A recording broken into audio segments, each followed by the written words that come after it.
তোমার মেয়ে এখনো সেই ছেলেটার জন্য চোখের জল ফেলে, যাকে সে তোমার পরের জায়গাটা দিয়েছিল। তোর নাক দিয়া বোধহয় হলো শিয়ানি পুরায় বন্দনা হইল, আর তাতে তুই চেঙ্গার জন্য চোখের জল ফেলার দোষী। তোর বাবা কই একটা ভালো দেখি চোখের ড্রপ আনি দিবে। সবার আরো ভাব দেখ।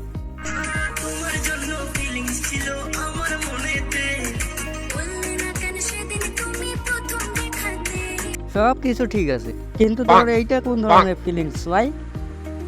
কবি বলেছে, কবি বাল বলেছে। ভাই আম তো দেখো কত টাকা যাইছে তো, দেখিয়ে তো মনে হচ্ছে এলা সপ্তাহে দেয় নেই।